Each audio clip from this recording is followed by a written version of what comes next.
Hi, and welcome to PettyNOMICS, where we discuss the pettiness of our current economic environment and propose solutions to it all. In this episode, I am speaking specifically to those of you who would like to start your own business or become an entrepreneur. Or perhaps you already have something going and you're debating whether or not to take the big leap. My encouragement to you today is to do it because we are currently poised for complete takeover. For a more detailed breakdown on the reasons why, please consult my other channel, Permission to Exist. Specifically, check out the Corporate Cults Review series. The summary of what you will find is that many businesses today have taken on the approach and positioning that their customers and employees come dead last in the equation of importance. As such, many goods, products, and services are currently suffering under the weight of pure incompetence and morbid lack of concern. The problem is these organizations are still making money. How, I'm not sure, but they are still making money. So they see no need to change. In this complacency, they have become lazy, and this is where you and I have the perfect opportunity for takeover.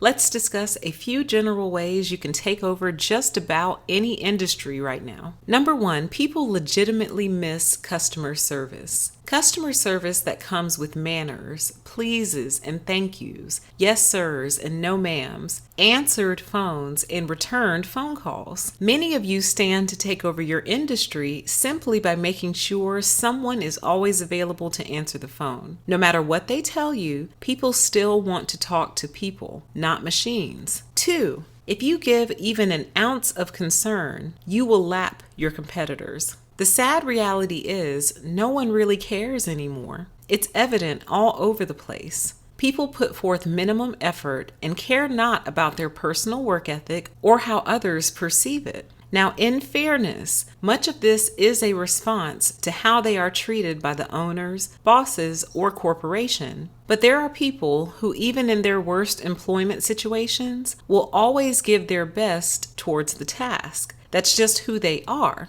They never want their work product disputed. Many people no longer feel that way though, and it shows in the quality or lack thereof of the goods, products, and services we receive and pay for every single day. No one really cares anymore, and by and large, the public has accepted this. As such, you putting forth even a fraction of extra effort will catapult you to the top of your game. Why would you want to be just one of many? Put forth that extra effort and differentiate yourself in that way. You'll retain more customers and probably put your competition out of business at some point. The only way they can keep up is to raise their standards to yours and maintain it. Can they do it? 3. Similar to number 2, invest a little bit more and reap the rewards. Many businesses are very cheap. They are unnecessarily cheap. They lack an investment mindset, and in doing so, will spend the same amount or more replacing cheap products than simply making the investment in high quality products that are reliable and that will function. Usually the savings and profit are negligible, and the profit margin is so slim due to some other gross accounting or organizational practices. Don't get me started, we will save that for another video. The bottom line is cheapness is typically not born out of frugality, but rather miserliness. Just an excuse to hoard cash and deny customers and employees things they may be rightfully due, or things that would simply earn their long-term trust and loyalty. With this knowledge, you being willing to take a little less in profit to invest in your business in a way that pleases customers and employees will put you at least 20 years ahead of your competition.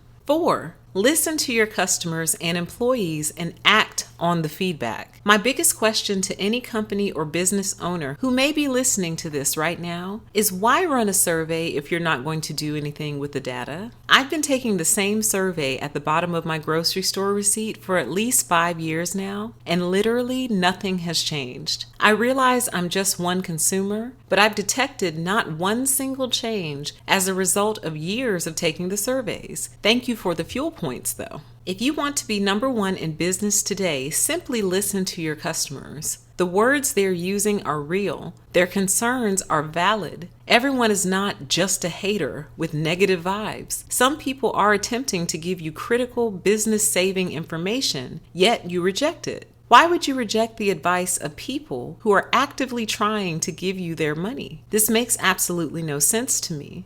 I saw a comment on a video on my other channel that said, it's supply and demand, not the other way around. What I am saying to you here today is that it absolutely is the other way around, but no one has figured that out yet. The thing most businesses have lost is their humanity. They have forgotten what it's like to be human and do human things. They have forgotten how human beings think. They've lost their opinions and even perception of joy and discomfort. With this loss, they have fallen completely out of touch with their consumer. This is where you stand to take over in whatever industry you are currently in or the industry you are seeking to enter into. Many people are willing to accept anything these days, which is why these mediocre businesses have succeeded. In the past, excellence of some sort was a requirement. Customer service was standard and expected. Then somehow it slipped and has remained gone ever since. If you are trying to build a solid business in 2020, make some real money, and maintain a customer base, all you really have to do these days is try.